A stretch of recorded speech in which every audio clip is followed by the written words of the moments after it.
कौन आपण मैंने जानते कि भद्रक रे प्रथम काली पूजा केउठारु आरंभ होइतिला? संध्या 5टा बेले मु आ मो साना भौणी दी जण रेडी हे भद्रक मार्केट रे जाई पहुंची जाइथिले। आज्ञा मो साना भौणी देखंतु सिए तो काली देखिया को नुह से खाइबा देखिया को आछि देखु नांती केमिति आसी खाइबा पाखरे हाजिर हे सरलाणी। तापरे आमे माने जाई पहुंची जाइथिलु प्रथम मेढ पाखरे मां को दर्शन बहुत बढ़िया से करि नेथिलु आपण माने भी करि नथु। तापरे सेकंड मेढ थर्ड मेढ एमिति केते मेढ आमे बुली साथिलु। आपण माने जानते भद्रक रे काली पूजा फेमस तो आपण माने जानिथिबे कि नाही मु जानेनी। प्रथम मेढ हमर जोठु स्टार्ट हेतिला मु सेटा आपण मानकु एबे देखै दउची। रेलवे स्टेशन पाखरे जोटा कहते पत्थर काली मां को मंदिर सेठी अछि से मंदिर पाखरु मां को प्रथम उत्पत्ति हेतिला।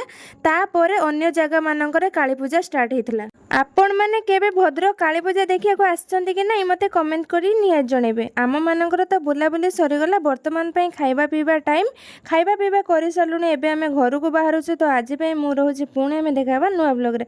टाटा जय जगन्नाथ।